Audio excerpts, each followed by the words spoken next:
U123 Hindi.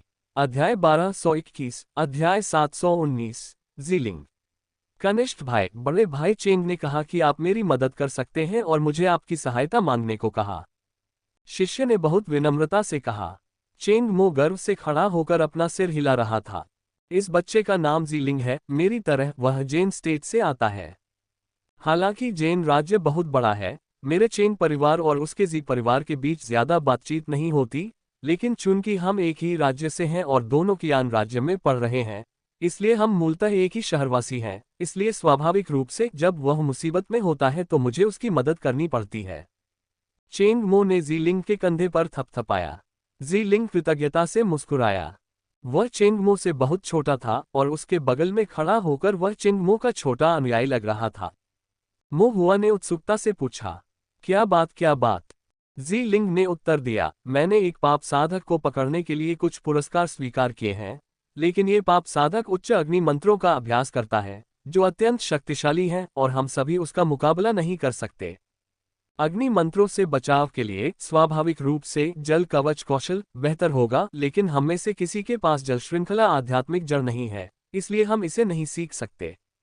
भले ही हम इसे सीख लें, जल्दबाजी में इसमें महारत हासिल करने की कोशिश करें, लेकिन अगर मंत्र साधना गहन नहीं है तो ये किसी हमले का सामना करने में सक्षम नहीं हो सकती है। इसके बजाय कुछ अग्निरोधी आध्यात्मिक कलाकृतियां खरीदने जा रहा हूं, या तो उनकी गुणवत्ता खराब है, गुणवत्ता पर्याप्त नहीं है, अग्नि प्रतिरोध अपर्याप्त है, या वे बहुत महंगी हैं और इसके लायक नहीं है। जी लिंग कुछ परेशान था और उसने मो हुआ की ओर देखते हुए धीरे से पूछा, छोटे भाई आप? मो हुआ समझ गया। उसने मीठे और ताज़ा खट्टे बेर के रस का एक घूंट लिया और धीरे से सिर हिलाया। मैं समझ गया, 3 दिन बाद आना। चेंग मो ने फिर से जीलिंग के कंधे पर थपथपाया, जल्दी करो, अपने जूनियर भाई को धन्यवाद दो। जीलिंग की अभिव्यक्ति उज्ज्वल हो गई और उसने जल्दी से अपना सिर हिलाया, धन्यवाद जूनियर भाई। जीलिंग के जाने के बाद मो हुआ ने एक पल के लिए सोचा। अग्नि मंत्रों से बचाव। यदि यह युद्ध के मैदान पर हमला करने और मारने के बारे में हो, तो कोई व्यक्ति फॉर्मेशन आरेख बनाने के लिए एरेप्लेट पर भरोसा कर सकता है, आग बुझाने के लिए पानी का उपयोग कर सकता है, या आग को रोकने के लिए मिट्टी का उपयोग कर सकता है। हालांकि जी लिंग और अन्य लोगों को मुख्य रूप से अग्नि मंत्रों से घायल होने का डर था, इसलिए आग के खिलाफ व्यक्तिगत रक्षा के लिए डिजाइन की गई आध्यात्मिक कलाकृतियों का उपयोग करना सबसे अच्छा होगा। मो हुआ के मन में एक विचार आया और वह मास्टर गू के साथ इस पर चर्चा करने गया। मास्टर गू ने मो हुआ को कई विकल्प दिए। ग्रीन वाटर आर्मर की लागत अधिक है, लेकिन ये शक्ति आधारित हमलों और मंत्र प्रेरित चोटों दोनों से बचाव कर सकता है। मुख्य रूप से अग्नि श्रृंखला मंत्रों से होने वाली जलन से बचाव करता है। वाटर आर्मर रोब थोड़ा कम महंगा और अधिक हल्का है, जो मुख्य रूप से फायर सीरीज मंत्रों से बचाव करता है, लेकिन इसकी अन्य रक्षात्मक क्षमताएं ग्रीन वाटर आर्मर की तुलना में बहुत खराब हैं। आखिरकार एक कवच है और दूसरा कपड़ा परिधान है। ये दोनों सबसे अधिक उपयोग किए जाने वाले हैं और ये आध्यात्मिक कवच के 2 प्रकार भी हैं जिन्हें हमारी गुशान रिफाइनिंग वर्कशॉप ने पहले भी तैयार किया है। कुछ ऐसे सहायक उपकरण भी हैं जो हल्के, अधिक सुंदर और ले जाने में आसान हैं, लेकिन इस प्रकार की आध्यात्मिक कलाकृतियां रोजमर्रा के उपयोग के लिए ठीक हैं, लेकिन वास्तविक युद्ध में वे कवच की तुलना में शरीर की रक्षा करने में बहुत कम प्रभावी हैं। और ये सामान सस्ते नहीं हैं, जैसे cold water jet fireproof pendant, fire resistant hairpin. मो हुआ इन शब्दों से अचंभित रह गया। अग्नि प्रतिरोधी हेयरपिन। वह अपनी मां को दिया गया पहला उपहार याद किए बिना नहीं रह सका। जब वह तोंगजियान गेट पर था, अपने संप्रदाय के सदस्यों के लिए ड्राइंग फॉर्मेशन के माध्यम से स्पिरिट स्टोन्स अर्जित करते हुए उसने एक अग्निरोधी हेयरपिन खरीदा जो प्रथम श्रेणी का भी नहीं था। ऐसी आध्यात्मिक कलाकृतियां साधारण स्वच्छंद साधक नहीं खरीद सकते थे। मो हुआ ने मन ही मन आह भरी, लेकिन फिर उसने सोचा, मुझे आश्चर्य है कि माँ टोंगजियान शहर में कैसे काम कर रही हैं। क्या वह फूड बिल्डिंग में बहुत मेहनत कर रही हैं? क्या वह सहज हैं? क्या वह ठीक से साधना कर रही है? क्या उसने फाउंडेशन स्थापना हासिल कर ली है? मो हुआ क्षण भर के लिए विचलित हो गया। युवा मास्टर। ये देखकर मास्टर गू ने धीरे से पुकारा। मो हुआ होश में आते हुए मुस्कुराया और बोला, अचानक कुछ बातें याद आ गईं, कृपया जारी रखें मास्टर गू। मास्टर गू ने सिर हिलाया और आगे कहा, ऐसी आध्यात्मिक कलाकृतियों को परिष्कृत करना कठिन होता है, और यदि वे कस्टम निर्मित हैं तो प्रक्रिया और भी जटिल हो जाती है, लागत अधिक होती है और अनुमानित कीमत कोई बात नहीं, मोहुआ ने कहा, उनके पास बहुत सारे स्पिरिट स्टोन हैं। जी लिंग भले ही एक छोटे अनुयायी की तरह दिखता हो, लेकिन एक ऐसे परिवार से होने के कारण उसके पास निश्चित रूप से पैसे की कमी नहीं है। पूरे ताइक्सू गेट में किसी के पास धन की कमी नहीं है। बेशक मोहुआ को छोड़कर। तब मास्टर गू को आश्वस्त किया गया। लेकिन मोहुआ को एक संदेह था, क्या ग्रीन वाटर आर्मर हर चीज से सुरक्षा प्रदान करता है, और फिर उसके ऊपर क्या इसमें आग के प्रति अत्यधिक प्रतिरोध है? मास्टर गू ने सिर हिलाया। आध्यात्मिक कलाकृतियों के रूप में कवच को पहले कवच होना चाहिए और फिर अन्य कार्यों पर विचार करना चाहिए। यह मानक आध्यात्मिक हथियारों के शोधन का मूल दृष्टिकोण है। सबसे पहले सार्वभौमिक कार्यक्षमता को पूर्ण करें, फिर विशिष्ट प्रभावों पर विचार करें। अन्यथा, यदि आप ग्रीन वाटर आर्मर खरीदते हैं जो केवल आग से ही बचाव करता है और किसी अन्य चीज से नहीं, तो ये बहुत बेकार होगा। ऐसी अत्यंत विशिष्ट आध्यात्मिक कलाकृतियों को अतीत में कुछ रिफाइनरी दुकानों द्वारा परिष्कृत किया गया है, लेकिन ये कलाकृतियां अनिवार्य रूप से अधिकांश साधकों की आवश्यकताओं की पूर्ति नहीं कर पाती, इनके खरीदार कम होते हैं और बिक्री में वृद्धि नहीं होती, जिसके कारण रिफाइनरी दुकानों को भारी नुकसान होता है और धीरे धीरे कोई भी दुकान इन्हें परिष्कृत नहीं करती। मास्टर गू ने मोहुआ की ओर देखा। युवा मास्टर, क्या आप योजना बना रहे हैं? हम, मोहुआ ने सिर हिलाया। चलो ये विशेष आध्यात्मिक कलाकृतियां बनाते हैं। इस तरह प्रक्रिया निश्चित रूप से सरल होगी, लागत कम होगी और शोधन का समय कम होगा।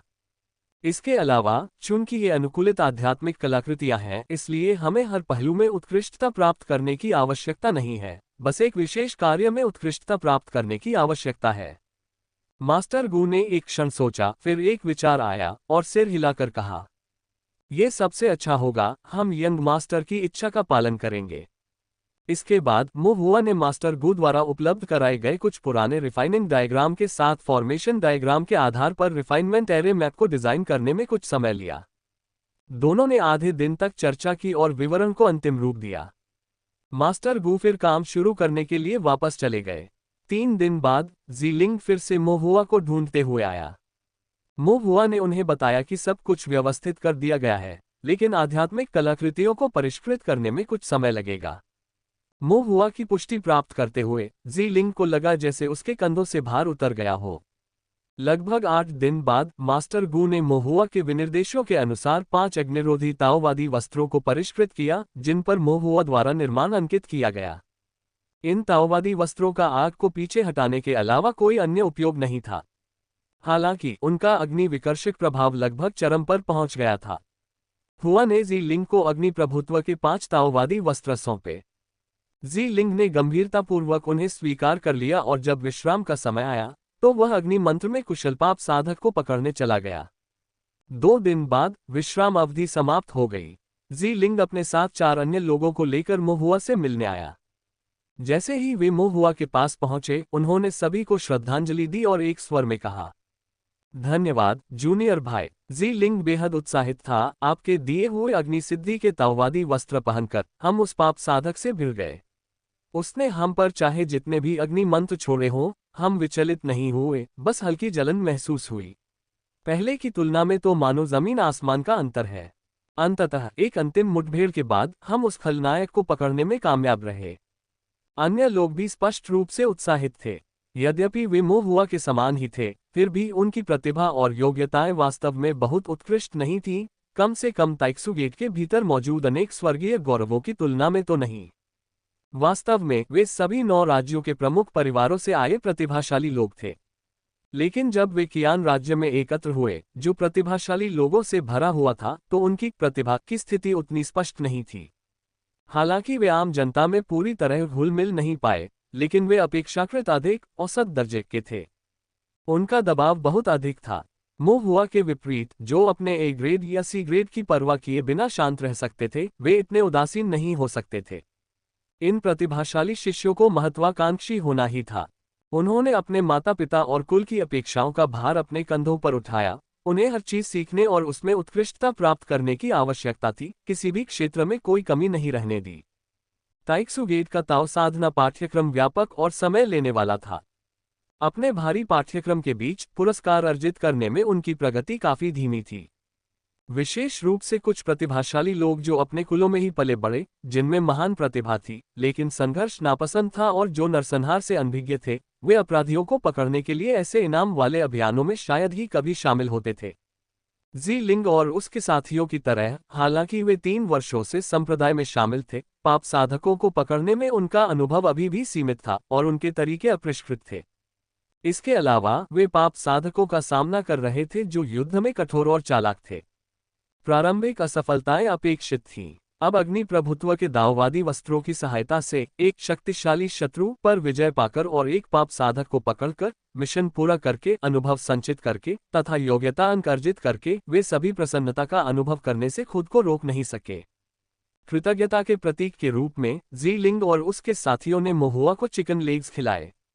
बड़े भाई चेंग मो के अनुसार छोटे भाई के पसंदीदा खाद्य पदार्थों में से एक चिकन लेग था। यदि आप छोटे भाई से कोई उपहार चाहते थे तो आपको चिकन लेग भेंट करना पड़ता था। मो हुआ ने चिकन लेग्स खाते हुए जीलिंग और अन्य लोगों के साथ अनौपचारिक बातचीत की। बातचीत के दौरान मो हुआ ने अचानक उत्सुकता से पूछा, क्या जेन स्टेट के आपके जी परिवार के पास कोई पैतृक शिक्षा है?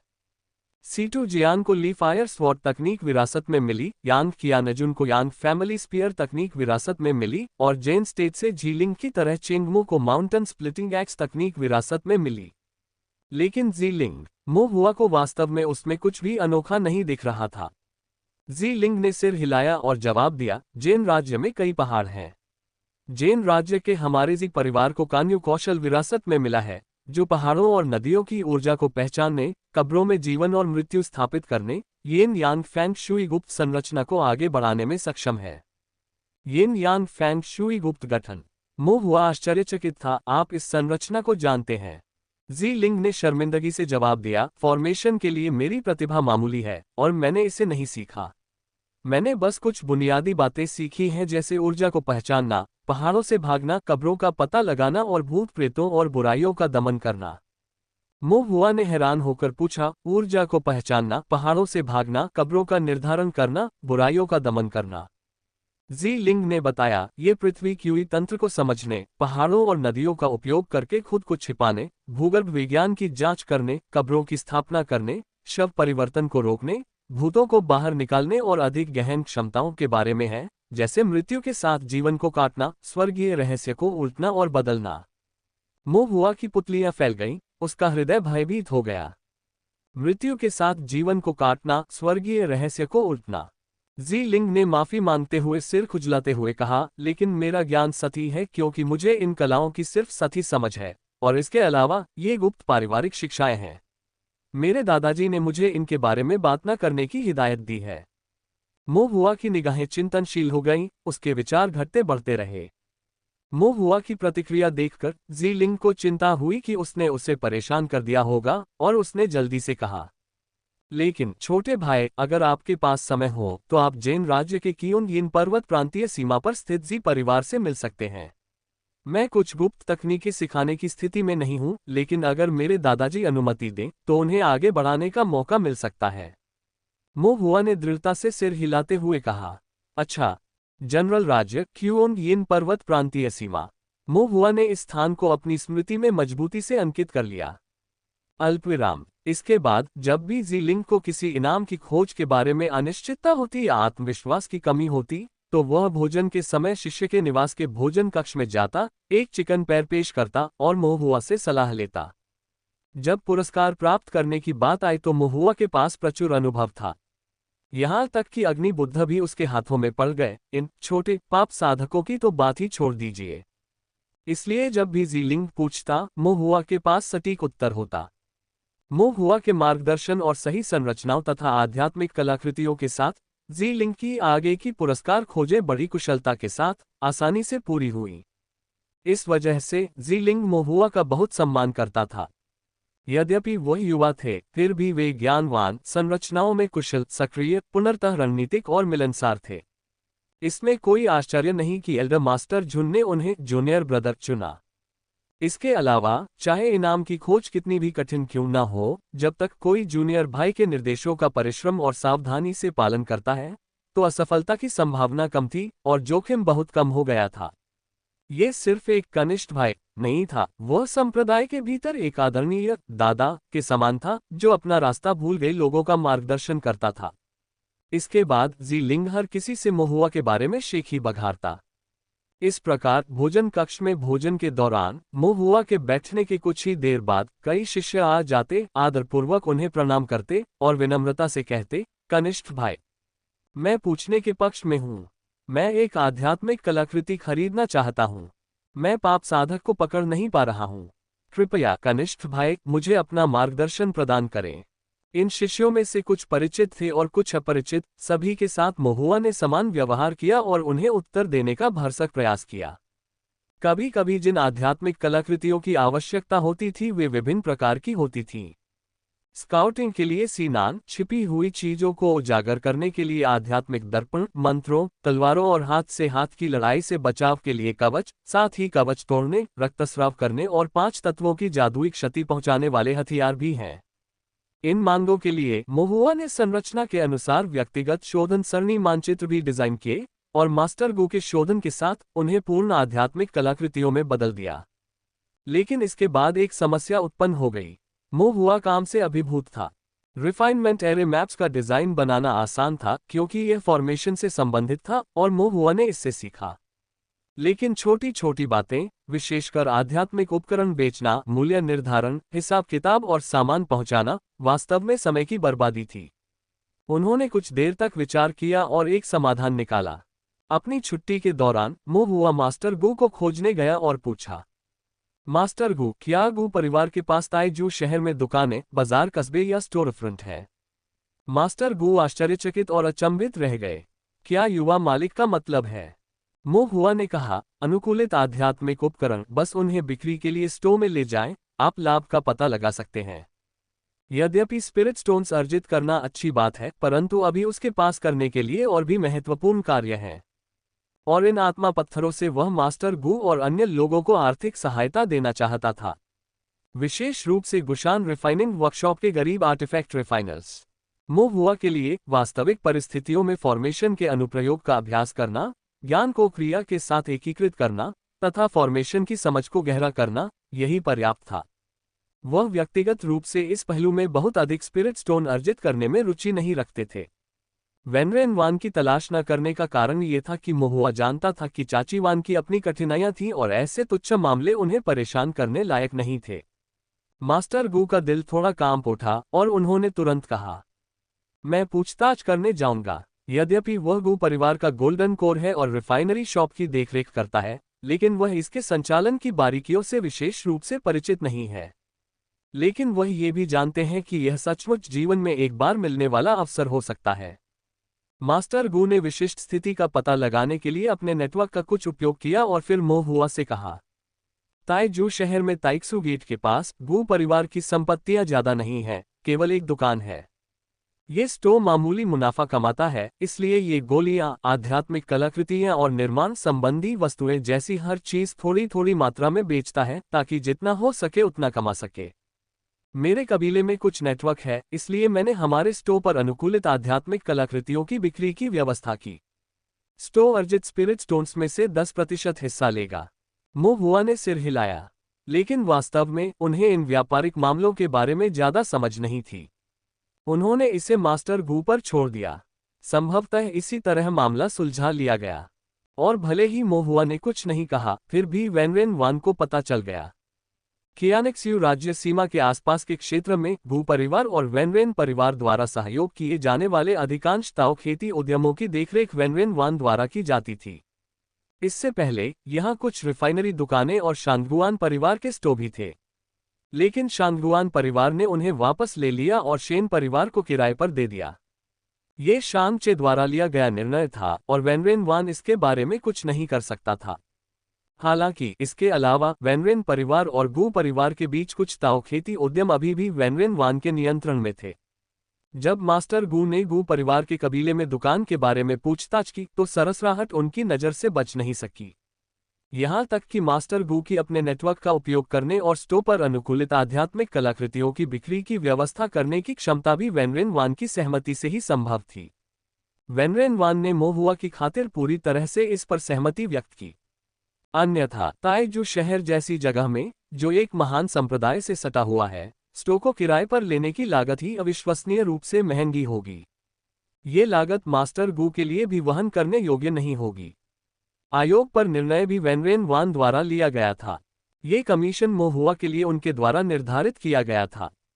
वेनरेन वान को चिंता थी कि मास्टर गू के साथ व्यापार करते समय मोहुआ का फायदा उठाया जाएगा, इसलिए उसने सीधे स्टो से 10% हिस्सा ले लिया, ये सोचकर कि यदि आध्यात्मिक कलाकृतियां नहीं बिकी और व्यापार विफल हो गया, तो कम से कम उसने मोहुआ के लिए कुछ स्पिरिट स्टोन्स को बरकरार रखा ताकि कुल नुकसान को रोका जा सके। इस प्रकार मामला सुलझ गया और उसके बाद सभी अनुकूलित आध्यात्मिक कलाकृतियां गू परिवार की दुकान पर बेच दी गईं। मोहुआ ने एक दुकानदार की तरह काम किया, जो पूरी तरह से निश्चिंत था, और जैसे जैसे उनके द्वारा सलाह दिए जाने वाले साथी शिष्यों की संख्या बढ़ती गई, वैसे वैसे आध्यात्मिक कलाकृतियां खरीदने वाले लोगों की संख्या भी बढ़ती गई और ताइक्सू शिष्यों के बीच उनका नेटवर्क भी बढ़ता गया। ताइक्सू गेट के भीतर मोहुआ का नेटवर्क भी लगातार विस्तारित होता रहा। ताइक्सू गेट के महान पूर्वजों से लेकर व्याख्यान देने वाले बुजुर्गों तक, फिर उच्च स्तर के कनिष्ठ भाइयों और बहनों तक, और अंत में अपने साथी शिष्यों तक, मोहुआ उन सभी को जानता था। विशेषकर अपने साथी शिष्यों के बीच मोहुआ की काफी प्रतिष्ठा थी। जब भी कोई शक होता, सब लोग छोटे भाई से पूछते। ये लगभग एक रिवाज बन गया था, और भोजन कक्ष में अधिकाधिक शिष्यों ने हॉल के प्रवेश द्वार पर झुककर उन्हें प्रणाम किया। डाइनिंग हॉल में चिकन लेग्स लगभग बिक चुके थे। हुआ के सुझावों को अधिक से अधिक साथी संप्रदाय के सदस्यों द्वारा मांगा जा रहा था। उनके द्वारा परिष्कृत किए गए अनुकूलित आध्यात्मिक उपकरणों की संख्या में लगातार वृद्धि हुई, और उनके द्वारा डिजाइन किए गए रिफाइनमेंट एरे मैप्स का संग्रह समय के साथ बढ़ता गया। कुछ विचार करने के बाद मोहुआ ने इन निर्माण आरेखों को संकलित करने का निर्णय लिया तथा धीरे धीरे अनुकूलित आध्यात्मिक उपकरणों के लिए एक प्रणाली तैयार की। आध्यात्मिक उपकरणों के लिए यह प्रणाली काफी व्यापक थी। इसमें दुश्मन पर बढ़त हासिल करने के लिए स्काउटिंग, निगरानी और प्रारंभिक चेतावनी देने के कार्य शामिल थे। इसमें दुश्मनों को फंसाने के लिए डिजाइन किए गए एरे प्लेट्स शामिल थे, जैसे quicksand, earth prison, golden lock, would binding आदि। इसमें शारीरिक संवर्धन शक्ति के विरुद्ध बचाव के लिए डिजाइन किए गए कवच शामिल थे, जैसे तलवार से वार, भाले से वार और मुट्ठी से वार। इसमें आग, पानी, लकड़ी, जहर आदि से बचाव के लिए जादुई सुरक्षा वाले ताओवादी वस्त्र भी शामिल थे। एकमात्र कमी थी विभिन्न प्रकार के आक्रामक आध्यात्मिक उपकरणों की, क्योंकि कुलीन परिवारों के बेटे अक्सर आक्रमण के लिए अपने परिवारों में प्राप्त वंशानुगत आध्यात्मिक साधनों का प्रयोग करते थे। मोहुआ द्वारा बनाए गए अनुकूलित हथियारों की शक्ति निश्चित रूप से इन विरासत में मिली आध्यात्मिक कलाकृतियों के साथ तुलना नहीं की जा सकती।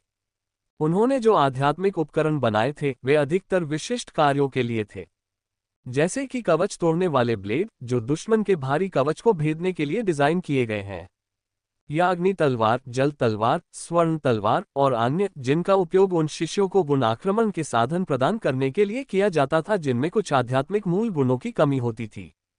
लेकिन कुलीन परिवारों के बेटे अभी भी इस अवधारणा पर कायम है कि एक ताकत सभी तकनीकों को तोड़ देती है। उच्च कोटि की आध्यात्मिक जड़ों, गहन नींव, श्रेष्ठ साधना तकनीकों और ताओवादी कौशलों के अभ्यास के साथ विशुद्ध शक्ति पर भरोसा करते हुए वे अपनी शक्ति से अपने शत्रुओं का दमन करते हैं। वे विशेषताओं और उनके काउंटरों जैसी बारीकियों पर ज्यादा ध्यान नहीं देते हैं, इसलिए वे इस प्रकार के आक्रामक आध्यात्मिक उपकरणों का अधिक उपयोग नहीं करते हैं, और मोहुआ ने भी बहुत अधिक डिजाइन नहीं किया है। हालांकि इसके बावजूद अनुकूलित आध्यात्मिक उपकरणों का पूरा सेट आकार लेने लगा था। संरचनाओं और आध्यात्मिक उपकरणों की प्रणाली ने पहले ही एक बुनियादी ढांचा और प्रोटोटाइप स्थापित कर लिया था। प्रारंभिक चेतावनी, दुश्मनों को फंसाना, हमला और सुरक्षा को एक साथ मिलाना। बस आध्यात्मिक उपकरणों और संरचनाओं के स्तर को लगातार सुधारते रहें, प्रणाली को चमकने देने के लिए उसे दोहराते, पूरक बनाते और परिपूर्ण करते रहें। लेकिन काफी विचार विमर्श के बाद मोहुआ को एहसास हुआ कि इस प्रणाली में एक चीज की कमी है: आध्यात्मिक शक्ति वृद्धि। दूसरे शब्दों में 5 तत्व स्रोत गठन। मोहुआ की आंखें चमक उठी और फिर वह थोड़ा सा भौंचक्का हो गया। 5 तत्व स्रोत संरचना प्राचीन 5 तत्व संप्रदाय का संप्रदाय संरक्षण करने वाला अंतिम संरचना थी, जो 5 तत्वों को मजबूत करने और आध्यात्मिक शक्ति को बढ़ाने में सक्षम थी। ये वास्तव में एक बहुत शक्तिशाली संरचना थी, लेकिन जब से मोहुआ क्यानेक्स्यू राज्य सीमा पर आया, इसका व्यावहारिक रूप से शायद ही कभी उपयोग किया गया। इसका एक कारण ये था कि यह आवश्यक नहीं था। पहले तो वह अपने वरिष्ठ भाइयों और बहनों के पीछे पीछे ही घूमता रहता था। उनमें गहन साधना थी और वे बलवान थे। जिन शत्रुओं पर वे विजय प्राप्त कर सकते थे, उन्हें पंचतत्व स्रोत संरचना को बढ़ाने की आवश्यकता नहीं थी।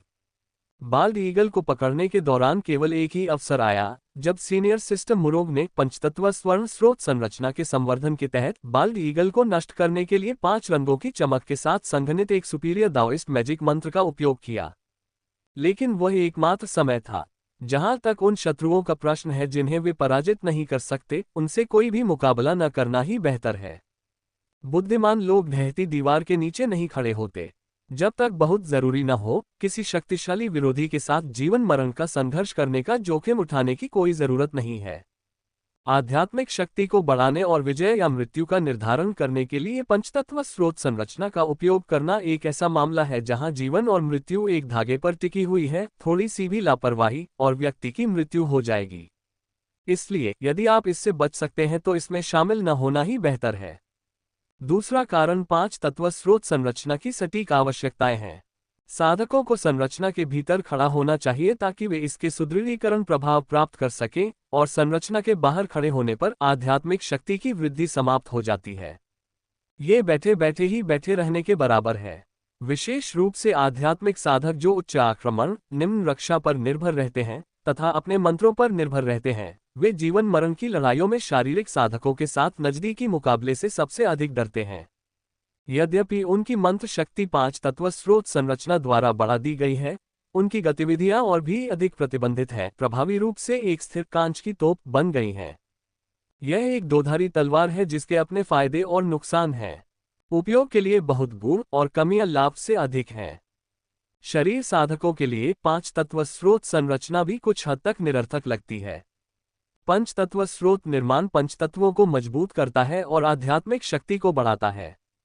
शारीरिक साधक हाथापाई के लिए अपनी समृद्ध रक्त क्यूई और अपार शक्ति पर निर्भर करते हैं, लेकिन उनके पास आध्यात्मिक मूल गुण भी होते हैं, और रक्त क्यूई भी मेरिडियन के माध्यम से परिवर्तित आध्यात्मिक शक्ति से आती है।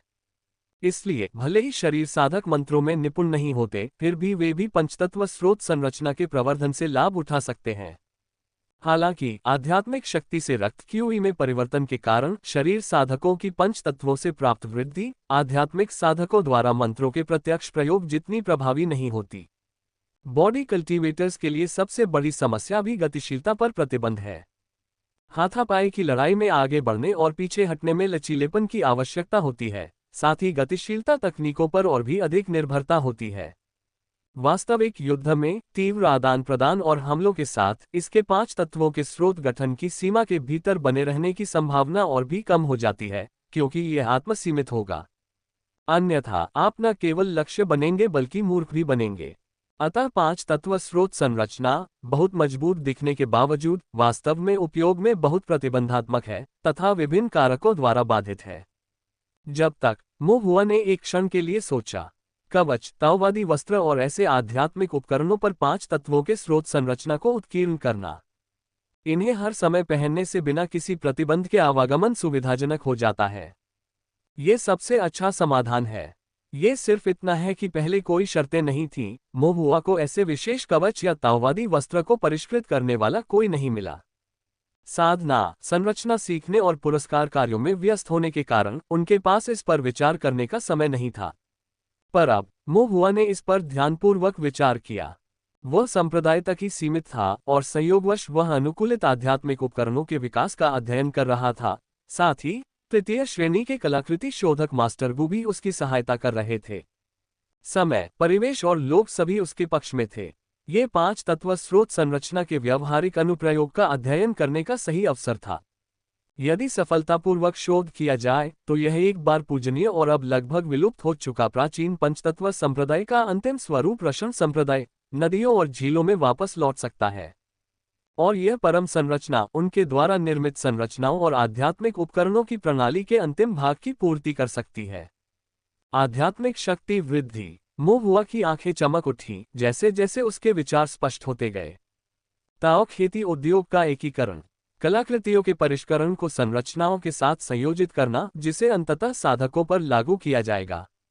एक पूर्ण संरचना उपकरण सहायता प्रणाली का निर्माण करना जो पता लगाने, दुश्मनों को फंसाने, हमला करने, बचाव करने और प्रवर्धन सभी को एक में एकीकृत करता है। ये प्रणाली, जो आरंभ में संप्रदाय के शिष्यों पर लागू की गई थी, कुछ आत्मा पत्थर अर्जित करती है। फिर स्पिरिट स्टोन्स के सहयोग से इसमें सुधार जारी रहता है। किसी दिन जब यह निर्माण प्रक्रिया और शिल्पकला शोधन प्रक्रियाएं परिपक्व हो जाएंगी और मेरा अपना अनुभव समृद्ध हो जाएगा, तो मैं इसे साधना जगत के निचले स्तरों तक विस्तारित करने का प्रयास कर सकता हूं तथा उत्पादन की खेती के लिए अपेक्षाकृत किफायती आध्यात्मिक शिल्पकलाएं और साथ में सीखने में आसान शिल्पकलाएं विकसित कर सकता हूं। कृषकों के वध से लेकर ताओ साधना उत्पादन तक, अनुकूलित से मानकीकृत तक, महंगे से सस्ते तक, इस तरह धीरे धीरे लोकप्रिय। स्वर्गीय दाओ को समझो, सभी प्राणियों को लाभ पहुंचाओ। सच्ची संरचनाओं से न केवल कुछ लोगों की सेवा होनी चाहिए, बल्कि स्वर्ग के नीचे सभी को वास्तव में लाभ होना चाहिए।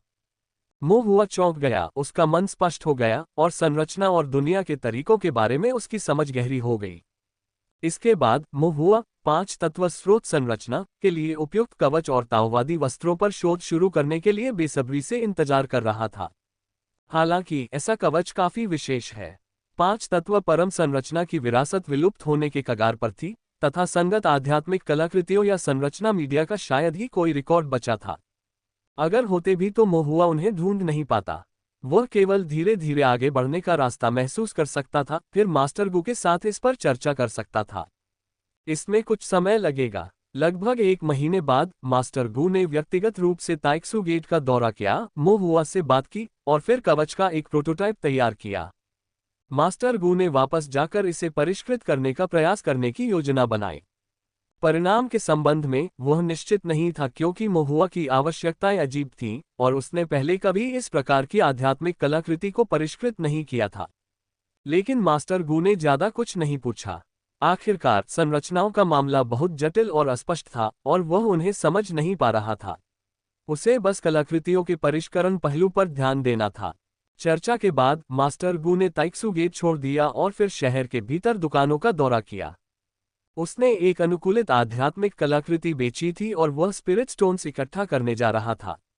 और इस महीने में आध्यात्मिक कलाकृतियां बहुत अच्छी तरह से बिकी, जिससे स्पिरिट स्टोन्स की पर्याप्त मात्रा उत्पन्न हुई। ताइजू शहर के अंदर गू परिवार के स्टो के भीतर स्टो में क्लर्क आश्चर्यचकित हुए बिना नहीं रह सका जब उसने स्पिरिट स्टोन्स से भरा स्टोरेज बैग मास्टर गू को सौंप दिया। ताइक्सू गेट के अंदर, मुझे आश्चर्य है कि ये सभी अमीर बेवकूफ कहाँ से आते हैं जो आपके अजीब और जिज्ञासु आध्यात्मिक कलाकृतियों पर इतने सारे आत्मा पत्थर खर्च करने को तैयार हैं। सामान्य दिनों में मास्टर गू के साथ उसके अच्छे संबंध थे, इसलिए वह अधिक सहजता से बात करता था। मास्टर गू ने हंसते हुए कहा, ऐसा इसलिए है क्योंकि तुम समझ नहीं पा रहे हो इसके भीतर की जटिलताएं। कलाकृति शोधन तकनीक, कार्यप्रवाह अनुकूलन, संरचना आरेख डिजाइन, संरचना शिलालेख, साथ ही आध्यात्मिक कलाकृतियों की मांग और बाजार। सतह पर यह सरल लगता है, लेकिन मास्टर गू जानते हैं कि अकेले एक तृतीय श्रेणी कलाकृति परिशोधक केवल इतना ही हासिल कर सकते हैं। इसका अधिकांश श्रेय युवा मास्टर गू भी यह नहीं समझ पाए कि युवा मास्टर मो को संप्रदाय के भीतर इतना व्यापक नेटवर्क कहां से मिला। उसने अपना सिर हिलाया, क्लर्क की ओर मुड़ा और मुस्कुराते हुए कहा, मैं दोपहर को तुम्हें एक ड्रिंक पिलाऊंगा। क्लर्क ने खुशी खुशी सहमति जताते हुए कहा, बहुत बढ़िया, मैं आपके सौभाग्य में भागीदार बनूंगा। दोपहर के समय ताइजू शहर में दोनों ने आध्यात्मिक भोजन और अच्छी शराब का आनंद लिया। चून की दुकान के मामलों में भविष्य में भी क्लर्क की मदद की आवश्यकता होगी, इसलिए मास्टर गू काफी उदार थे। क्लर्क बहुत खुश था। शराब के नशे में मेजबान और अतिथि दोनों ने खूब आनंद उठाया। पेय पान के बाद वे दोनों अपने अपने घरों की ओर चले गए। मास्टर गू को आध्यात्मिक कलाकृतियों के अगले बैच की तैयारी जारी रखने के लिए एकांत पर्वतीय शहर लौटना पड़ा। एकांत पर्वतीय शहर की ओर जाने वाली गाड़ी में मास्टर गू ने अपनी कमर पर कई भारी भंडारण बैग महसूस किए, मिश्रित भावनाओं से भरे हुए, फिर भी कुछ हद तक अविश्वसनीय। 5 लाख आत्मा पत्थर। छोटी आध्यात्मिक कलाकृतियां सस्ती थीं, बड़ी कलाकृतियां अधिक महंगी थीं। प्रत्येक की औसत कीमत लगभग 5000 स्पिरिट स्टोन थी। 1 महीने के भीतर 100 कलाकृतियां बिक गईं। लागत घटाने के बाद ये बहुत बड़ी आय थी। इसके अलावा ये तो बस शुरुआत थी। मास्टर गू के शिष्य दा चुवान भी हैरान रह गए। कठिनाइयों में पले बड़े होने के कारण उन्होंने पहले कभी इतने सारे आत्मिक पत्थर नहीं देखे थे। कुछ सोचने के बाद मास्टर गू ने निर्देश दिया, अगले अमर शहर में रुको, चलो वापस लौटने पर सभी के लिए कुछ शराब और मांस खरीदते हैं। दा चुवान रोमांचित हो गया और उसने तुरंत हंसते हुए उत्तर दिया, हाँ मास्टर। गुशान रिफाइनिंग वर्कशॉप में जीवन हमेशा से ही मितव्ययी रहा था और उन्हें काफी समय बाद एक अच्छा पेय और भोजन का आनंद लेने का मौका मिला था। वह तुरंत ही चिल्ला उठे, गुरुजी, हम इन सभी आत्मा पत्थरों को कैसे खर्च करें? मुझे लगता है कि ये कभी खर्च ही नहीं हो पाएंगे। मास्टर गू हंसे। गरीबी का आदी हो चुका ये भोला भाला युवक जन्म से ही केवल ये जानता था कि इसका स्वाद कैसा होता है, तथा उसे ये भी नहीं पता था कि प्रचुर मात्रा में उपलब्ध स्पिरिट स्टोन्स का क्या किया जाए।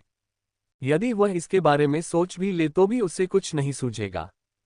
तब मास्टर गू ने फिर से सोचा और उन्हें थोड़ा दिल का दर्द महसूस हुआ। 5 लाख आत्मा पत्थर, काफी। इन स्पिरिट स्टोन्स के साथ रिफाइनिंग वर्कशॉप उत्कृष्ट रिफाइनिंग भट्टियां प्राप्त कर सकती है, कई शीर्ष ग्रेड रिफाइनिंग सामग्री खरीद सकती है और कुछ दुर्लभ रिफाइनिंग आरेख खरीद सकती है। शेष बचे आत्मा पत्थरों से वे काफी समय तक खाने पीने की चिंता किए बिना रह सकते थे। आत्मा पत्थरों की यह मात्रा प्रचुर कही जा सकती है, लेकिन मास्टर गू ने मन ही मन आह भरी। लेकिन ये आत्मा पत्थर वास्तव में बहुत कम थे। कुछ परिवारों के लिए ये खर्च मात्र एक भोज का खर्च हो सकता है, या शायद किसी घोड़े, गाड़ी, दावत, बढ़िया शराब या सुंदरता की कीमत। संसार में ऐसी ही अन्यायपूर्ण स्थिति है। मास्टर गू ने फिर से दा चुवान पर नजर डाली। ये सरल और पीड़ित बच्चा जो कुछ भी नहीं जानता था, लेकिन शायद ये बेहतर था कि उसने ऐसा नहीं किया। सादा जीवन ही सच्चा जीवन है। एक बार संसार की चकाचौंध के संपर्क में आने पर, सांसारिक इच्छाओं में बह जाने पर तथा मजबूत ताओवादी हृदय के बिना व्यक्ति विकृत हो जाता है और अंततः नष्ट हो जाता है। दा चुवान की ओर देखते हुए मास्टर गू मुस्कुराए और बोले, बहुत कुछ किया जा सकता है, वापस आकर हम और बातें करेंगे। चलो एक एक करके काम करते हैं, लेकिन पहले सबको भरपेट खाना खिला दो और फिर। मास्टर गू ने भौहें चढ़ाई और एक क्षण गहन विचार के बाद कहा, हमें यंग मास्टर मो के लिए एक हिस्सा छोड़ना होगा। दचुआन चौंका और सिर हिलाया। वे ये सौदा करने में सफल रहे और इतने सारे स्पिरिट स्टोन अर्जित करने में सफल रहे, जिसका श्रेय मुख्यतः युवा और कोमल यंग मास्टर मो को जाता है। किसी भी पुस्तक का मूल्यांकन उसके आवरण से नहीं करना चाहिए। जब वह पहली बार उनसे मिले तो उन्होंने सोचा कि यह युवा स्वामी किसी कुलीन परिवार का बालक है, फिर भी उन्होंने यह उम्मीद नहीं की थी कि वह इतने योग्य होंगे। दाचुआन को अंदर ही अंदर आश्चर्य हुआ। हालांकि दाचुआन थोड़ा हैरान था, क्या यंग मास्टर मो भी ऐसा चाहेंगे? उन्होंने हमेशा महसूस किया कि युवा मास्टर मो की कम उम्र के बावजूद उनमें पहले से ही अमरतावादियों की तरह उत्कृष्टता की भावना विद्यमान थी। ऐसा व्यक्ति शायद इन आत्मा पत्थरों की लालसा भी न करे। मास्टर गू ने अपना सिर हिलाया, युवा स्वामी इसी के असली हकदार हैं। चाहे वे इसे चाहें या न चाहें, हमें उन्हें ये भेंट अवश्य देनी चाहिए, क्योंकि यही मनुष्य होने का सिद्धांत है। दया की एक बूंद के बदले में एक बूंद का बदला देना चाहिए। इसके अलावा हमारे लिए एक व्यक्ति के रूप में युवा मास्टर मो इन आत्मा पत्थरों से कहीं अधिक मूल्यवान है, उन्होंने आगे कहा। हमें तुच्छ बातों के लिए महत्वपूर्ण बातों को नजरअंदाज नहीं करना चाहिए। फिर भी अभी इस बारे में खुलकर बताने की जरूरत नहीं है, वरना ऐसा लगेगा जैसे हम जानबूझकर किसी का एहसान चुका रहे हैं, जिससे बात बिगड़ सकती है। बेहतर होगा कि हम चुपचाप यंग मास्टर मो के लिए एक हिस्सा रख लें।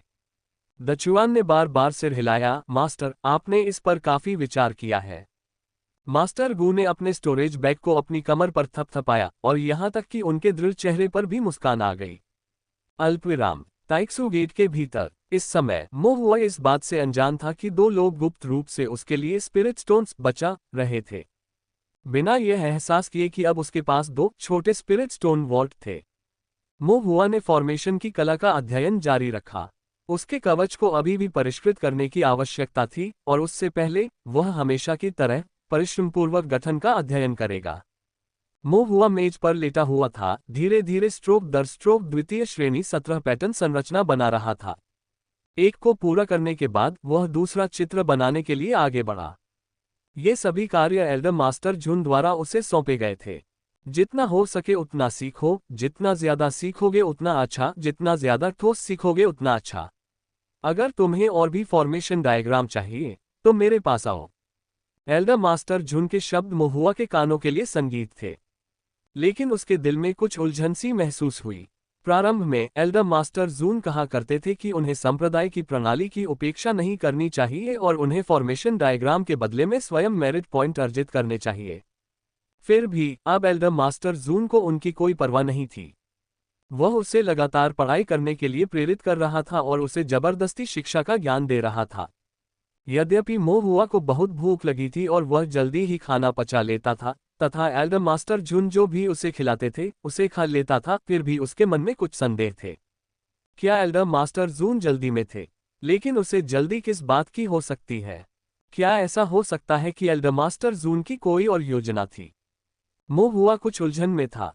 उन्होंने एल्डर मास्टर शुन पर भी गुप्त रूप से नजर रखी थी, लेकिन एल्डर के विचार सागर की तरह गहरे थे और उनका आचरण किसी प्राचीन कुएं की तरह अविचल था, इसलिए कोई सुराग नहीं मिल सका।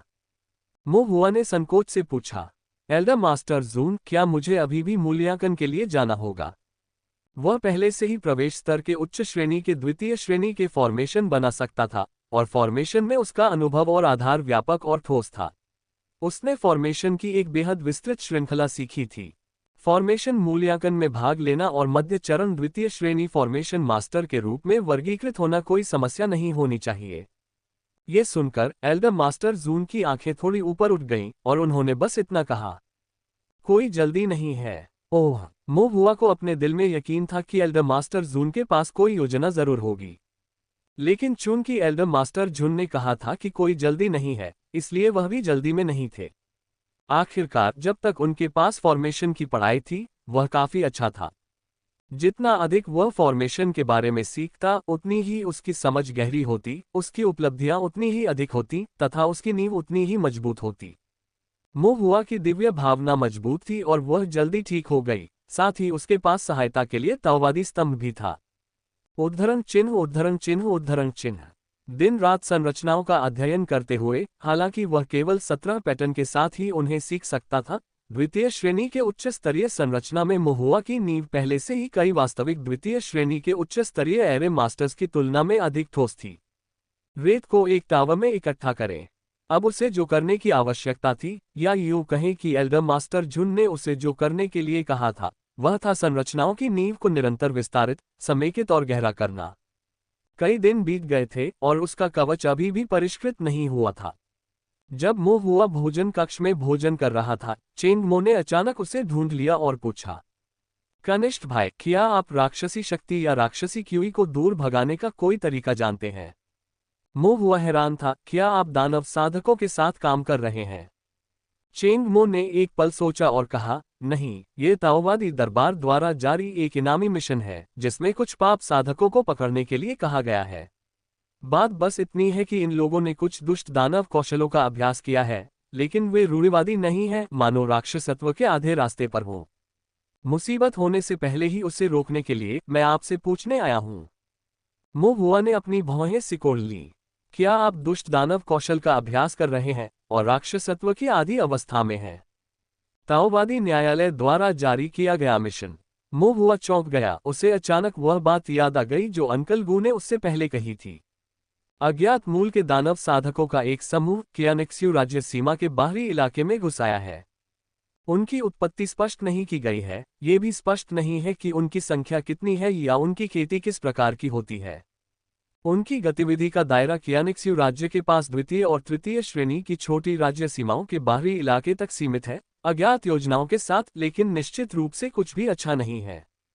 जिन लोगों को चेंगमो पकड़ने जा रहा है, क्या वे राक्षस साधकों के इस समूह से हैं? ताओवादी न्यायालय के पास पर्याप्त संख्या में सैनिक नहीं है, इसलिए उन्हें संप्रदायों को दानव साधकों को पकड़ने के लिए इनाम जारी करना पड़ता है। इसके बारे में सोचने के बाद महुआ को लगा कि यह बहुत संभव है।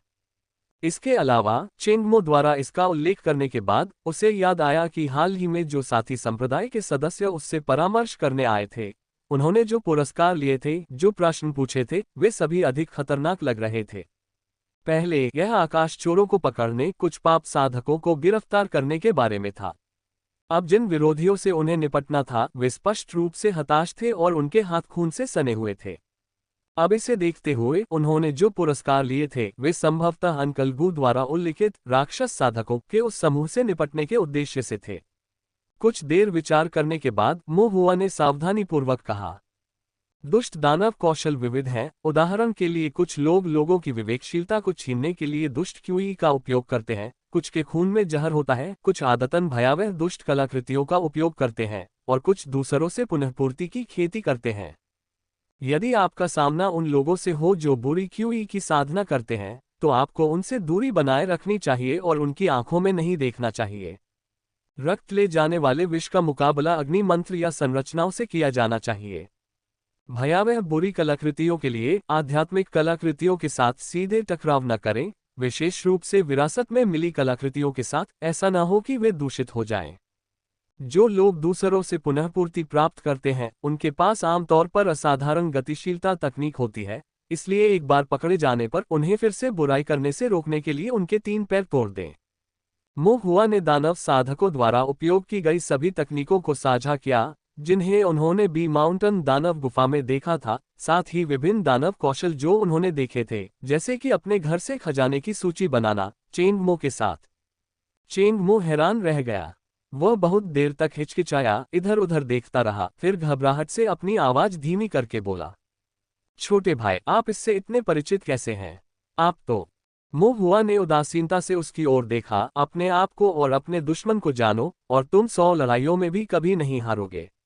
दुष्ट दानव के तरीकों को जाने बिना कोई राक्षसों का सफाया और बुराई को कैसे भगा सकता है? चेंग मो अचंभित रह गया, एक पल के लिए सोचा और फिर सिर हिलाकर कहा, आपके पास एक मुद्दा है। हालांकि मो हुआ भी बहुत उत्सुक था। वह जानना चाहता था कि दानव साधकों का ये समूह अचानक क्यों उभरा है और उनके इरादे क्या हैं। क्या इसका संबंध दुष्ट ईश्वर से हो सकता है? यदि ऐसा था तो वह इसे नजरअंदाज नहीं कर सकते थे, लेकिन वह संप्रदाय में फंस गया था और व्यक्तिगत रूप से जांच करने के लिए कियानिक्सियो राज्य की सीमा से बाहर नहीं जा सकता था। मो हुआ चुपचाप सोचता रहा, तभी उसे प्रेरणा की एक किरण सूझी। उन्होंने चेंग मो को शिष्यों के एक समूह को बुलाया जो उनके साथ अच्छे संबंध रखते थे और अक्सर उन्हें जूनियर ब्रदर कहते थे, और फिर उन्होंने उनसे कहा, जब आप पुरस्कार स्वीकार करते हैं, मिशन पूरा करते हैं, पाप साधकों या दानव साधकों को गिरफ्तार करते हैं, तो यदि आपको कुछ अजीब और विचित्र वस्तुएं मिलती हैं जिन्हें आप पहचान नहीं सकते हैं, तो उन्हें वापस लाना याद रखें ताकि मैं उन्हें देख सकूं। सीटू जियान ने अपनी भौहें उठाईं, जैसे क्या? उदाहरण के लिए, मो हुआ ने एक पल सोचा और झिझकते हुए कहा, मूर्तियां, टूटी तलवारें, मेढ़े के सींग, हड्डियां, इस तरह की भयानक वस्तुएं। या शायद। मो हुआ की नजर थोड़ी सख्त हो गई जब उसने धीरे से कहा, एन्क्रिप्टेड पत्र, खाली जेड स्लिप, मिटाए गए संदेशों वाले लेटर टोकन, और भी कुछ प्रकार के संप्रदाय टोकन। मो और अन्य लोग बहुत हैरान थे। जूनियर भाई, आपको इन चीजों की क्या जरूरत है? मो हुआ ने गंभीरता से उत्तर दिया, यह मामला ताओवादी दरबार के शीर्ष गोपनीय मामलों से संबंधित है, इसलिए मैं आपको अभी नहीं बता सकता, और इन वस्तुओं को शोध के लिए प्राप्त किए बिना मैं बहुत निश्चित नहीं हूं। ताओवादी न्यायालय का सर्वोच्च रहस्य। शिष्यों के हृदय में ठंडक दौड़ गई। जैसा कि जूनियर भाई से उम्मीद की जाती है, वह ताओवादी न्यायालय के शीर्ष रहस्यों के बारे में भी जानता है। लेकिन एक शिष्य ने संदेह से पूछा, एन्क्रिप्टेड पत्र तो फिर भी अच्छे हैं, लेकिन खाली जेड पर्चियां, मिटाए गए संदेशों वाले पत्र टोकन, क्या ये बेकार नहीं है? ये ठीक है, मेरे अपने तरीके हैं, मो हुआ ने शांति से कहा। ओह ठीक है। शिष्यों ने कुछ उदासीनता से सिर हिलाया। युआन चुंबकीय संरचना विधि को 8 ट्रिग्राम थंडर संरचना की एक वैकल्पिक शाखा माना जाता है, लेकिन ये रूढ़िवादी और सार्वभौमिक रूप से सिखाई जाने वाली 5 तत्व 8 ट्रिग्राम संरचना विधि से अलग है। ताइक्सू गेट इसकी शिक्षा नहीं देता है, तथा इन शिष्यों को आमतौर पर इसकी बहुत सीमित जानकारी होती है तथा वे इसके बारे में बहुत कम जानते हैं। कुछ देर सोचने के बाद मो हुआ ने कहा, यदि सुराग मिल जाए तो हम ताओवादी न्यायालय के माध्यम से इनाम की पेशकश कर सकते हैं और हर कोई इसमें शामिल होकर कुछ योग्यता अंक अर्जित कर सकता है। अल्पविराम, ताओवादी न्यायालय के माध्यम से पुरस्कार प्रदान करें। हर कोई हैरान था। चेंग मो अभी भी ठीक था, वह जानता था कि मो हुआ का ताओवादी दरबार से कुछ संबंध था। आश्चर्य के अलावा अन्य शिष्यों को सुखद आश्चर्य हुआ, और जब उन्होंने मो हुआ की ओर फिर से देखा तो उनकी आंखों में एक अलग ही चमक थी, यहां तक कि उनमें सम्मान का भाव भी था। एक कुलीन परिवार का समर्थन प्राप्त होने पर ताओवादी न्यायालय के साथ कुछ करने के लिए परिवार के बुजुर्गों से मदद लेना ज्यादा बड़ी बात नहीं है। लेकिन संप्रदाय के भीतर ताओवादी न्यायालय से स्वयं पुरस्कार जारी करवाने का अर्थ पूरी तरह से अलग है। इसके अलावा अच्छे पुरस्कार अत्यधिक मूल्यवान होते हैं और उनके लिए प्रतिस्पर्धा करनी चाहिए। उन्हें न केवल साथी शिष्यों के साथ प्रतिस्पर्धा करनी होगी, बल्कि उच्चतर वर्षों के शिष्यों के साथ भी प्रतिस्पर्धा करनी होगी। अक्सर उनके जैसे कम अनुभवी शिष्य केवल सरल कार्य या दूसरों द्वारा छोड़े गए कार्य ही कर पाते हैं। स्वाभाविक रूप से अर्जित योग्यता अंक भी बहुत मामूली हैं। चिंता मत करो जूनियर भाई, हमने ये कर लिया है। शिष्यों के समूह ने एक के बाद एक प्रतिज्ञाएं की। इस प्रकार अगले कुछ समय में साथी शिष्य समय समय पर महुआ के पास आते रहे और उन्हें खजाने भेंट करते रहे। कनिष्ठ भाई, मैंने आपके द्वारा बताई गई विधि का उपयोग किया। एक चोर को पकड़ा जो पानी में बहुत अच्छा है। उसके पास एक राक्षस की हड्डी मिली जो पानी के राक्षस की हड्डी की तरह दिखती है। क्या आप देख सकते हैं और देख सकते हैं कि क्या कोई चालबाजी है? कनिष्ठ भैया, आपका 8 त्रिग्राम पर्वतीय पाषाण कवच सचमुच बहुत अच्छा काम करता है। वे दुष्ट साधक जो राक्षसी तकनीकों का अभ्यास करते थे और अत्यंत बलवान थे, अपने घूंसों और लातों से हमें जरा भी चोट नहीं पहुंचा सकते थे। ये उन पर मिले कुछ ज़ैड पर्चियां हैं। ताओवादी न्यायालय ने उनकी जांच की, लेकिन कुछ नहीं मिला। क्या आप देख सकते हैं? छोटे भाई, मुझे एक टूटी हुई तलवार मिली है, पता नहीं ये किसी काम की है या नहीं। मैंने एक बलात्कारी को पकड़ा और एक ज़ैड पर्ची ली। कृपया एक नज़र डालें जूनियर भाई। अल्पविराम। आधे महीने से भी कम समय में महुआ ने सामान का ढेर इकट्ठा कर लिया था। सभी प्रकार की चीजें। उनमें से कुछ वास्तव में राक्षस साधकों द्वारा उपयोग की जाने वाली दुष्ट कलाकृतियां हैं, लेकिन राक्षस साधकों के पकड़े जाने के बाद उनके अधिकांश भंडारण बैग ताओवादी न्यायालय द्वारा जब्त कर लिए जाते हैं। स्पष्ट राक्षसी क्यूई वाली किसी भी वस्तु को ताइक्सू गेट में नहीं लाया जा सकता। तो महुआ को जो मिला वह बस कुछ टुकड़े सीमांत कलाकृतियां थीं। इन कलाकृतियों का कोई खास उपयोग नहीं था। हालांकि गणना के माध्यम से महुआ को स्पष्ट रूप से यह पता चल गया कि इन कलाकृतियों में रक्त के रंग के कर्म संबंध जुड़े हुए थे। ऐसा प्रतीत होता है कि हाल ही में एक क्रूर राक्षस साधक इन दुष्ट कलाकृतियों का उपयोग कर रहा था तथा निर्दयतापूर्वक साधकों का वध कर रहा था। इसके अलावा वहां कुछ भेड़ों के सींग भी थे, लेकिन वे वास्तव में सिर्फ साधारण भेड़ राक्षस सींग थे और उनका महान जंगल के दुष्ट देवता से कोई लेना देना नहीं था। वहां कोई संप्रदाय टोकन भी नहीं थे। महुआ के अनुमान में चूंकि ये राक्षस साधक एक साथ एकत्र हो सकते थे, ये निश्चित रूप से स्वतःस्फूर्त नहीं था। कम से कम यह एक छोटा संगठन था या संभवतः एक राक्षस संप्रदाय की एक शाखा थी।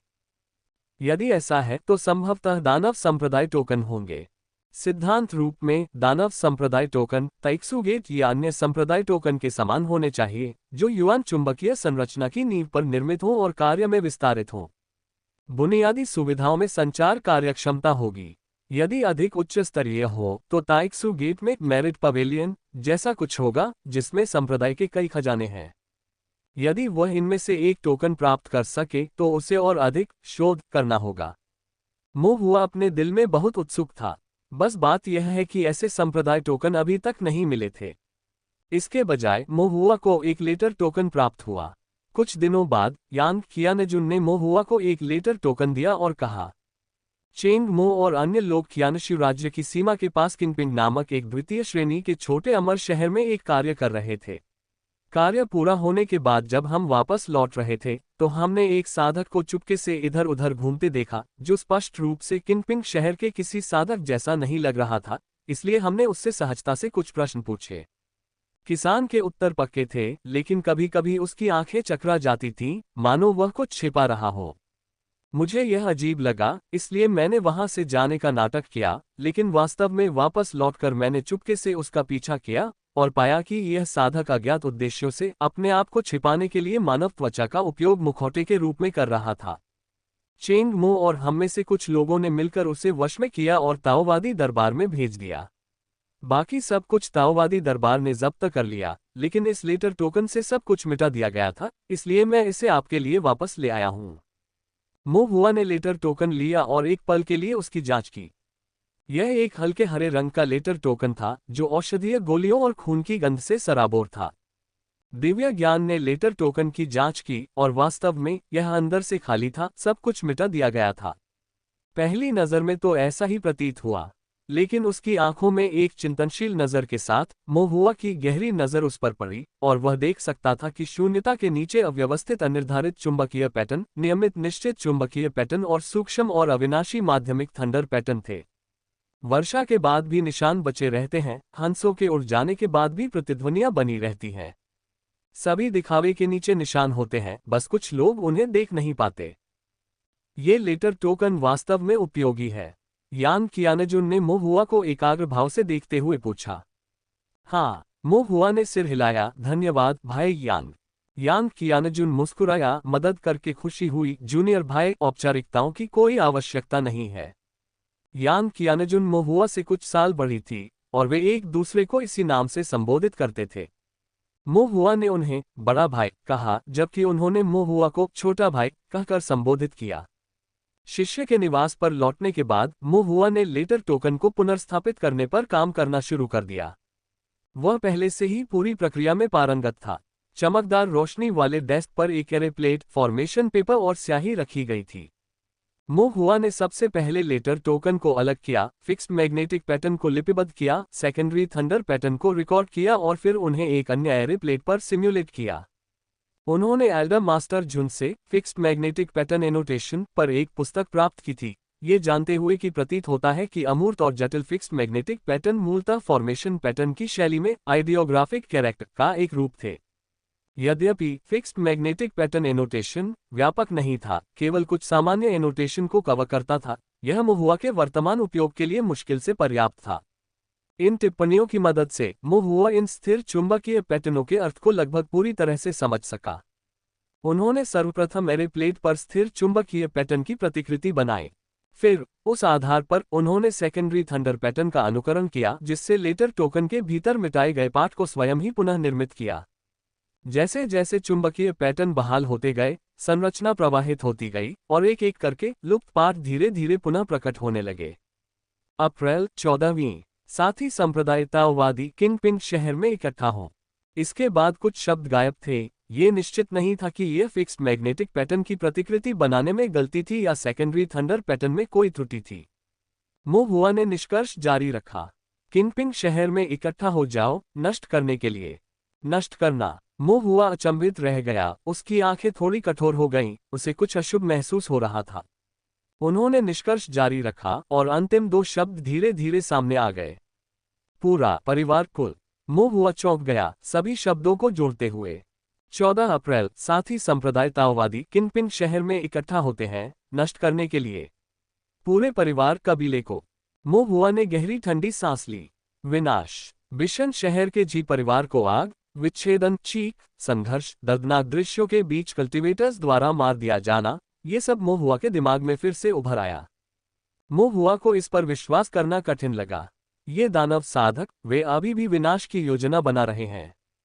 लेकिन पूरा परिवार कुल किसका? लेटर टोकन पर महत्वपूर्ण शब्द पुनः स्थापित नहीं किया गया था। मोहुआ ने उसे बार बार देखा, फिर फिक्स्ड मैग्नेटिक पैटर्न की दोबारा जांच की और सेकेंडरी थंडर पैटर्न का फिर से निरीक्षण किया। तमाम कोशिशों के बावजूद सब बेकार था। वह केवल इतना जानता था कि दानव साधकों द्वारा किए गए इस विनाश का लक्ष्य किंगपिन शहर था, लेकिन वास्तव में कौन सा परिवार या कबीला था, उसे कोई सुराग नहीं था। मोहुआ ने भौहें चढ़ाईं। विनाश? क्या ये दानव साधक भी दुष्ट भगवान के अनुचर हो सकते हैं? उनके विनाश के पीछे क्या अर्थ है? मोहुआ ने एक एक करके कियानिक्स्यू राज्य सीमा की घटनाओं को याद किया, धीरे धीरे चीजों को एक साथ जोड़ते हुए। द्वितीय श्रेणी बिशन शहर जी परिवार का सफाया कर दिया गया था। बिशन शहर के पास एक दानव महल का निर्माण किया गया था, जिसके भीतर एक वेदी थी। मिस्टवाटर नदी के तट पर स्थित पूर्व मछली पकड़ने वाले गांव को भी नष्ट मान लिया गया था। गांव सीधे तौर पर दुष्ट देवता के उपदेश स्थल में बदल गया, जहां दुष्स्वप्न वास्तविकता में विलीन हो गए, जिसमें एक नदी देवता का मंदिर था जिसके अंदर एक वेदी थी। तो क्या विनाश किसी राक्षस संप्रदाय के मंदिर और दुष्ट भगवान की वेदी के निर्माण का अग्रदूत हो सकता है? क्यों? मोहुआ ने छोटे मछली पकड़ने वाले गांव में अपने अनुभवों पर फिर से विचार किया और अनुमान लगाया। एक वेदी स्थापित करने के लिए दानव राक्षसों को पोषित करने की आवश्यकता होती है। विनाश के बाद साधकों के मांस और रक्त का उपयोग मांस और रक्त वाले दानव राक्षसों को बनाने के लिए किया जाता है।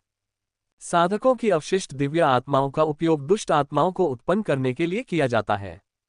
और दानव महल के भीतर कुछ संरचनाएं, खून की एक नदी, हड्डियों की एक दीवार, सभी को निर्माण सामग्री के रूप में लोगों की आवश्यकता होती है। गांव में ऐसा ही था। बी माउंटेन दानव गुफा का निर्माण पूरा नहीं हुआ था और दावकोट के हमले से पहले अग्नि बुद्ध ने दानव महल के अधिकांश रहस्यों को नष्ट कर दिया और कुछ सुराग छोड़ दिए। लेकिन मुहुआ ने अनुमान लगाया कि यह ज्यादा दूर नहीं हो सकता। सब कुछ नियमों का पालन करता है। दुष्ट भगवान द्वारा उपदेश और बलिदान, वेदियों का निर्माण निश्चित रूप से कुछ प्रक्रियाओं का पालन करते हैं। सभी चीजों को बलि के रूप में उपयोग करना, जनता के साथ पशुधन जैसा व्यवहार करना, ये दुष्ट ईश्वर का तरीका है। मुहुआ की निगाहें ठंडी थीं, उसने गहरी सांस ली। फिर वह पुनः उलझन में पड़ गया। दाव न्यायालय की निगरानी में ऐसे कार्य करने के लिए दाव न्यायालय के भीतर कोई अंदरूनी व्यक्ति अवश्य होना चाहिए। इसके अलावा इन बेलगाम और उन्मत्त दानव साधकों को गुप्त रूप से परिवारों, कुलों का विनाश करने के लिए उसी क्षेत्र के दानव प्रमुख की आवश्यकता होती है जिसके पास अपार साधना शक्ति और निर्मम तरीके हों।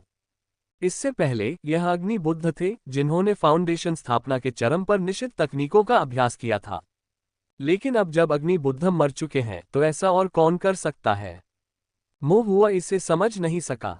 14 अप्रैल, बस 4 दिन दूर। 4 दिन बाद कौन जानता है कि दानव साधकों द्वारा किस परिवार का सफाया कर दिया जाएगा। मुहुआ को अपने दिल में ठंडक महसूस हुई, लेकिन अब वह पहले से ही सीमित था। एक पल सोचने के बाद मुहुआ ने तुरंत अंकल गू को संदेश भेजा। अंकल गू, किंगपिन शहर, अब से 4 दिन बाद दानव साधक एक परिवार कुल का सफाया कर देंगे। अंकल गू की ओर से काफी देर तक सन्नाटा रहा, उसके बाद उन्होंने जवाब दिया। आप कैसे जानते हो? मुहुआ अभी जवाब देने ही वाला था कि वह अचानक रुक गया। अंकल गू ने पूछा था, तुम्हें कैसे पता चला? बजाय इसके कि तुम्हें कैसे पता। इससे ये संकेत मिलता है कि उन्हें इस मामले के बारे में पहले से ही जानकारी थी। मुहुआ कुछ आश्चर्यचकित था। अंकल गू, आप पहले से ही जानते थे? अंकल गू कुछ हद तक हताश लग रहे थे। हमने कई पाप साधकों को पकड़ लिया, उनसे कठोर पूछताछ की और कुछ सुराग हासिल किए। तब अंकल गू ने फिर पूछा, तुम्हें कैसे पता चला? ताओ दरबार के एक दरबारी अधिकारी के रूप में जो स्थानीय सुरक्षा और पाप साधकों और दानव साधकों को पकड़ने के लिए जिम्मेदार था, उसके लिए ये जानना कोई अजीब बात नहीं थी। लेकिन मुहुआ, एक संप्रदाय का अनुयायी जो कभी घर से बाहर नहीं निकलता, उसे दानव साधकों की साजिश का कैसे पता चल सकता था? ये खबर तो उसे खुद ही कुछ दिन पहले ही पता चली थी। चांगहुई की भौहें थोड़ी सिकुड़ गईं। मुहुआ ने स्पष्ट रूप से कहा, मैंने एक लेटर टोकन बहाल किया और मैंने उस पर जो देखा वह था एक पत्र टोकन। गू चांगहुआई ने मन ही मन सोचा कि यह वास्तव में मामला था। फॉर्मेशन मास्टर के तरीके सचमुच हास्यास्पद थे। उसके अधीन ये ताओवादी दरबारी साधक संदिग्धों का पीछा करते हुए, परिश्रमपूर्वक जानकारी इकट्ठा करते हुए और यहाँ तक कि दिन रात यातना के साथ पूछताछ करते हुए थक गए थे और अंततः कुछ दानव साधकों के मुंह से यह खबर उगलवाने में सफल रहे। फिर भी इस बच्चे मुहुआ ने एक लेटर टोकन पर अपना हाथ रखा, उसे थोड़ा सा समझा, उसे पुनर्स्थापित किया और फिर सब कुछ जान लिया। दूसरों से अपनी तुलना करने से व्यक्ति केवल निराश ही होगा। बेशक गू चांगहुआई का दिल भी साफ था। ताओवादी न्यायालय द्वारा किया गया कार्य कठिन था, जबकि मुहुआ ने जो किया वह तकनीकी था। विशेषकर जब ऐसे तकनीकी कार्य में जटिल और गहन संरचनाएं शामिल होती थीं, तो वास्तविक कठिनाई का स्तर उनकी निगरानी और पूछताछ से कहीं अधिक होता था। गू चांगहुआई ने फिर आह भरी। उसने ये कल्पना करने की भी हिम्मत नहीं की थी कि जब यह बालक मुहुआ बड़ा हो जाएगा तो संरचनाओं पर उसकी महारत की सतह सीमा तक पहुंच जाएगी। गू चांगहुआई ने चेतावनी देते हुए कहा, किसी और को मत बताना ताकि किसी भी तरह का रिसाव न हो जिससे घास में रहने वाले सांप घबरा जाएं। मैं समझ गया। मुहुआ ने सहमति में सिर हिलाया, फिर पूछा, अंकल गू, क्या आप जानते हैं कि दानव साधक किस परिवार का सफाया करना चाहते हैं? गू चांगहुआई ने जवाब देने से पहले थोड़ा हिचकिचाते हुए कहा, अभी तक पता नहीं चला है। तो फिर ताओवादी न्यायालय क्या करने की योजना बना रहा है? मुहुआ ने पूछा। गू चांगहुआई चुप हो गया। मुहुआ ने तब कहा, ज्यादा मत बोलो, बस थोड़ा सा बताओ जो तुम बता सकती हो। बिना थके घंटों सेक्स करें और बीवी को अत्यधिक सुख का आनंद दें। स्ट्रॉन्गमन। गू चांगहुई एक पल के लिए रुके, फिर आह भरी। वे किस परिवार को नष्ट करना चाहते हैं इससे कोई फर्क नहीं पड़ता। मो हुआ समझ गया, पृथ्वी पर एक आकाश जाल बिछाओ, कछुओं को एक जार में फंसाओ। जब तक राक्षस साधक मारने और विनाश करने के इरादे से शहर में प्रवेश करते हैं, तब तक हम पलटकर उन्हें घेर सकते हैं। इसलिए यह बात कि हम जानते हैं कि वे किस परिवार का सफाया करना चाहते हैं, वास्तव में मायने नहीं रखती।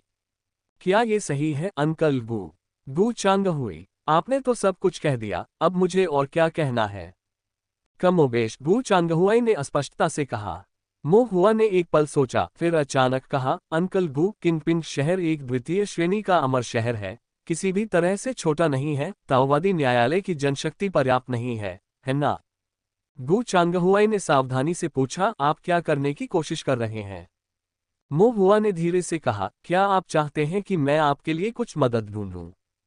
गू चांगहुआई ने तिरस्कार पूर्वक कहा, आपको इस मामले के बारे में चिंता करने की जरूरत नहीं है, बस संप्रदाय में बने रहें, उचित रूप से साधना करें, संरचनाओं के बारे में अधिक जानें और इन अनावश्यक चीजों के बारे में न सोचें।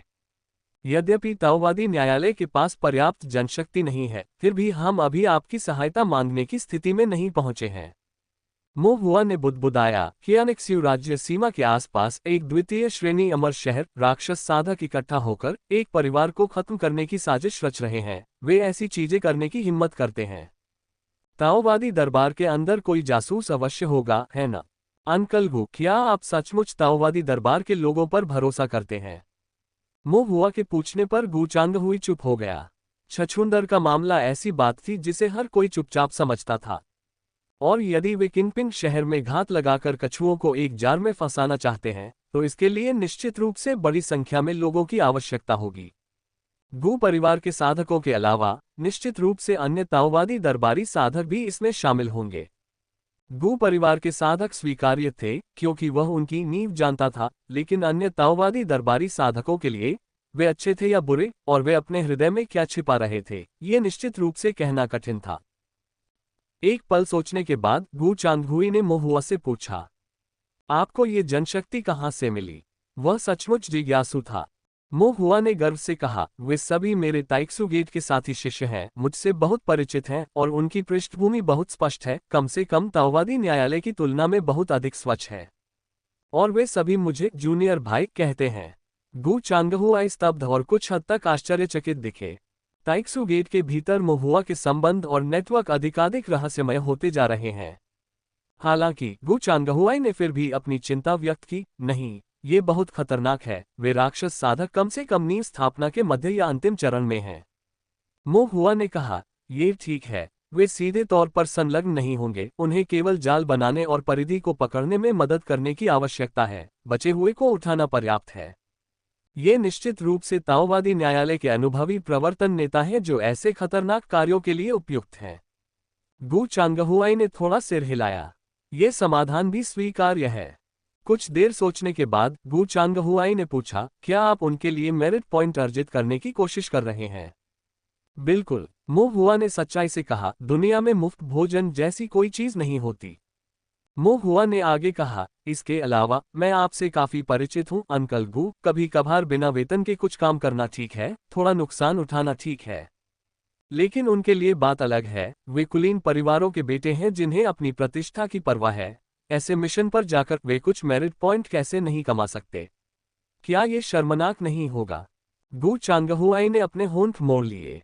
ये छोटा बदमाश बकवास बक रहा है।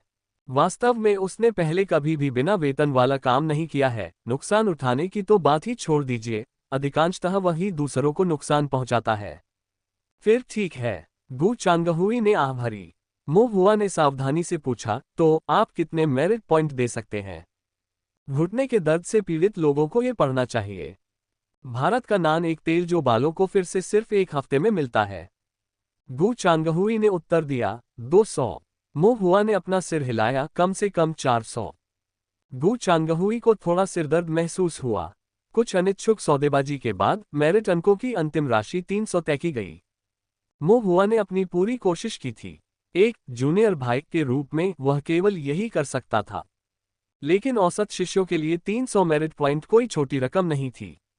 अगले दिन भोजन कक्ष में दोपहर के भोजन के दौरान मो हुआ ने चेंग मो से धीरे से कहा, यह एक बड़ा काम है जिसके लिए लगभग 50 लोगों की आवश्यकता है। सफल होने पर प्रति व्यक्ति 300 मेरिट अंक मिलेंगे। चेंग मो का दिल धड़क उठा। 50 लोग, जिनमें से प्रत्येक के पास 300 मेरिट अंक थे, ये वास्तव में एक बड़ा काम था। जूनियर भाई, ये काम कहाँ से आया? चेंग मो ने भी अपनी आवाज धीमी करके धीरे से पूछा।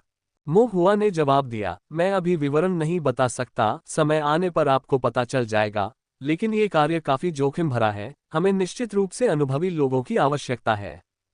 चेंग मो ने सिर हिलाया, स्वाभाविक रूप से।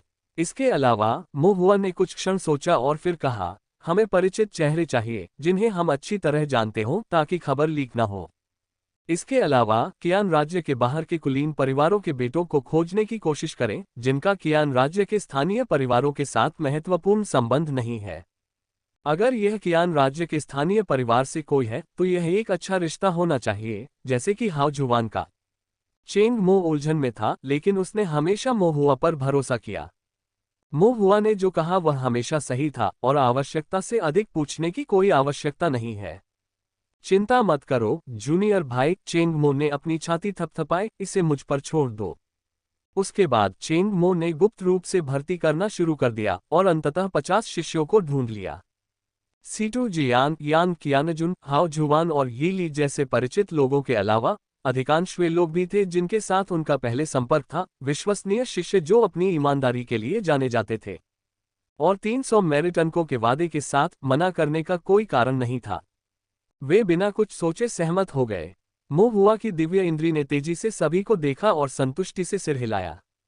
देख पर पर्याप्त हाथ होने के साथ फिर अपनी पुरानी चालों की तरह मो हुआ ने ताओवादी दरबार के गू चांगहुआई के साथ अंदर और बाहर सांठगांठ की, और अपनी अत्यंत तीक्ष्ण दिव्य भावना के साथ वह अपने सभी साथी भाइयों और बहनों के सामने तय समय पर एक स्पष्ट रूप से वर्णित, संदिग्ध लेकिन पर्याप्त मेरिट पॉइंट इनाम छीनने में कामयाब रहा।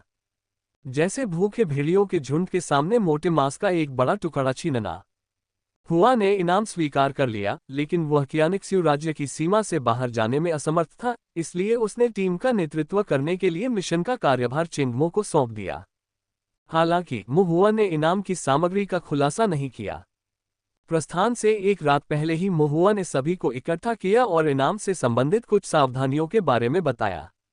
इस इनाम में किंगपिंग शहर में बड़ी संख्या में दानव साधकों को नष्ट करने में ताओवादी न्यायालय की सहायता करना शामिल है। दानव साधकों की एक बड़ी संख्या। ये सुनकर सभी के दिल दहल गए। ये वास्तव में एक महत्वपूर्ण मामला था, इसमें कोई आश्चर्य नहीं कि इसने इतने उच्च मेरिट अंक प्रदान किए। सभी शिष्य घबराए हुए थे, फिर भी वे अपना उत्साह भी नहीं छिपा सके। यद्यपि वे कुलीन परिवारों में पैदा हुए थे और युवा थे तथा उन्हें सांसारिक अनुभव कम था, फिर भी वे पारिवारिक हितों में उलझे बिना हमेशा अपनी साधना के प्रति समर्पित रहे थे, और उनके हृदय में संसार में तलवारें लहराने, राक्षसों और बुराई को नष्ट करने की आकांक्षा बनी रही। उनके हृदय में न्याय की भावना होने के कारण वे स्वाभाविक रूप से विधर्मी राक्षसों से घृणा करते थे। पिछले इनाम अभियानों में उनका सामना कुछ दुष्ट साधकों से भी हुआ था, लेकिन वे साधक अपनी तुच्छ और नीच विरासतों के साथ दुष्ट थे, तथापि उन्होंने केवल मामूली गड़बड़ी ही उत्पन्न की थी। अब के विपरीत बड़ी संख्या में दानव साधकों का सामना करना पड़ रहा है। मो हुआ ने आगे कहा, इस नरसंहार में एक बात याद रखनी चाहिए। बुराई को पूरी तरह से मिटाने के लिए? चेंग मो ने पूछा। नहीं, यह आपके जीवन की रक्षा के लिए है। सभी शिष्य आश्चर्यचकित रह गए। राक्षस साधकों को कम मत आंको। मो हुआ ने गंभीर भाव से कहा, राक्षस साधक दुष्ट होते हैं पर मूर्ख नहीं। भले ही वे तुम्हारे जितने बुद्धिमान या प्रतिभाशाली ना हो, फिर भी उनके पास साधना का समृद्ध अनुभव होता है। वे अपने लक्ष्य को प्राप्त करने के लिए किसी भी हद तक जा सकते हैं, और वे चरित्र से नीच और बेशर्म होते हैं। जब आप दानव साधकों से भिड़ते हैं, यदि आप एक क्षण के लिए भी लापरवाह होते हैं, तो आपको बहुत बड़ा नुकसान हो सकता है, यहाँ तक कि आपकी जान भी खतरे में पड़ सकती है। बुराई का नाश करना अच्छी बात है, लेकिन तुम्हें परिस्थिति का आकलन करना होगा और अपनी क्षमता के अनुसार कार्य करना होगा।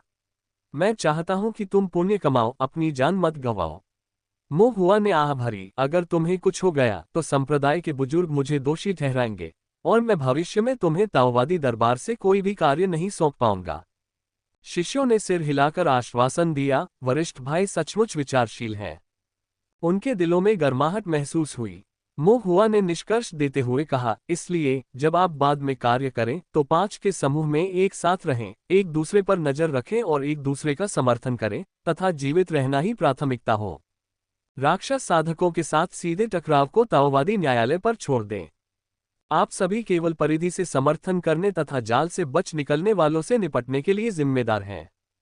याद रखो, महिमा की तलाश मत करो, लापरवाह मत बनो, पीछे हटने में संकोच मत करो, मजबूत दुश्मनों से बचो और अंत तक हताश दुश्मनों का पीछा मत करो।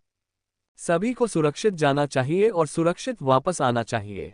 मो हुआ ने फिर से आह भरते हुए कहा, यदि आपको कुछ भी हुआ तो संप्रदाय के बुजुर्ग निश्चित रूप से मुझे दोषी ठहराएंगे और मैं आपको भविष्य में ताओवादी दरबार से कोई भी मिशन नहीं लेने दूंगा। ये सुनकर शिष्यों ने तुरंत अभिवादन करते हुए आश्वासन दिया। हम अपने कार्यों में निश्चित रूप से सतर्क रहेंगे, कृपया निश्चिंत रहें जूनियर भाई। मो हुआ ने सिर हिलाया और फिर उन्हें कुछ छोटी छोटी बातों पर सलाह दी, जैसे कि अपनी सुरक्षात्मक आध्यात्मिक कलाकृतियां लाओ, अपना कवच और ताओवादी वस्त्र ठीक से पहनो और उपचार तथा जीवन बचाने के लिए और अधिक गोलियां भी लाओ, इत्यादि। काम पूरा होने के बाद रात के अंधेरे का फायदा उठाते हुए चेंगमो ने 50 लोगों की टीम का नेतृत्व किया और अपनी यात्रा पर निकल पड़े। मो हुआ ने माउंटेन गेट पर हाथ हिलाकर उन्हें अलविदा कहा और दूर से उन्हें जाते हुए देखा। चांद विरल तारों के साथ चमक रहा था, पहाड़ों के रंग गहरे और अस्पष्ट थे। ताइक्सू पर्वत घनी रात में घिरा हुआ था। ताइक्सू शिष्यों के एक समूह ने ताइक्सू गेट को छोड़कर पहाड़ी रास्ते का अनुसरण किया और दानव साधकों के खिलाफ अपने पहले बड़े पैमाने के अभियान की शुरुआत की। मो हुआ ने एक हल्की सी आह भरी, उसके दिल में कुछ चिंता थी। उन्होंने सोचा कि क्या किनपिंग शहर का यह मिशन, जिसमें उन्हें उन दानव साधकों का उन्मूलन करना था जो उनके संप्रदाय को नष्ट करना चाहते थे, बिना किसी समस्या के पूरा हो जाएगा। लेकिन अंकल गू की देखरेख में परिचालन से कोई बड़ी समस्या नहीं होगी। इसके अलावा मो हुआ ने पहले ही अपनी गणना कर ली थी।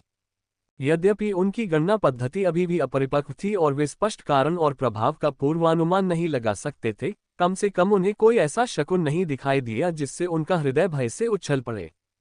इसलिए ऐसा प्रतीत हुआ कि यह संहार बहुत बड़े खतरे से भरा नहीं होगा। मो हुआ ने राहत की हल्की सांस ली। किसी भी स्थिति में वह राज्य की सीमा से बाहर नहीं जा सकता था, इसलिए वह केवल चेंगमो और अन्य लोगों के समाचार के साथ लौटने का इंतजार कर सकता था। चिंता करने का कोई मतलब नहीं था और उसके पास ध्यान देने के लिए अन्य मामले भी थे। मो हुआ के अवकाश के दौरान मास्टर गू ने उसे कवच का एक सूट भेजा। यह मो हुआ की आवश्यकताओं के अनुसार विशेष रूप से निर्मित कवच का एक सूट था जो 5 तत्वों के स्रोत गठन के अनुकूल था। मो हुआ ने इसका नाम रखा 5 तत्व स्रोत कवच। परम संरचना जैसे पंचतत्वों को मजबूत करने वाली संरचनाएं अत्यंत दुर्लभ हैं और आध्यात्मिक कलाकृतियां जो इसकी बराबरी कर सकें वे भी अत्यंत दुर्लभ हैं तथा उनके डिजाइन के लिए संदर्भों का अभाव है। मो हुआ केवल चरण दर चरण आगे बढ़ सकता था, संरचना की अपनी समझ के आधार पर उसे परिष्कृत करने के लिए प्रयोग कर सकता था और मास्टर गू के कलाकृतियों के परिष्करण के सुझावों को ध्यान में रख सकता था, जैसे पत्थरों पर पैर रखकर नदी पार करना। स्रोत कवच का ये सूट केवल पहला संस्करण था और इसका उपयोग किया जा सकता है या नहीं, मो हुआ को यकीन नहीं था। इसके लिए संभवतः निरंतर परीक्षण और सुधार की आवश्यकता होगी। यह मो हुआ की उम्मीदों के अनुरूप भी था। अपने अवकाश के दौरान कुछ खाली समय में मो हुआ ने 5 तत्वों के स्रोत कवच के इस सेट की कार्यक्षमता का परीक्षण करने के लिए कुछ समय निकाला। उन्होंने सबसे पहले कवच के अंदर 5 तत्वों की अग्नि स्रोत संरचना बनाई। फिर उसने मंत्र की शक्ति का परीक्षण करने के लिए एक दाव कक्ष किराए पर लिया। दाव कक्ष में मो हुआ, जो कवच पहने हुए था, जो स्पष्ट रूप से एक आकार बड़ा था, अपनी गंभीर अभिव्यक्ति के बावजूद कुछ हद तक हास्यास्पद लग रहा था। कोई विकल्प नहीं था, कवच एक वयस्क के लिए बनाया गया था, इसलिए यह उस पर बड़ा दिखने वाला था। लेकिन चूंकि दाव कक्ष बंद था और कोई नहीं देख सकता था, इसलिए इससे कोई फर्क नहीं पड़ा। कवच पहनकर मो हुआ ने दूरी पर एक जादू कठपुतली पर अपनी फायरबॉल तकनीक का अभ्यास करना शुरू कर दिया।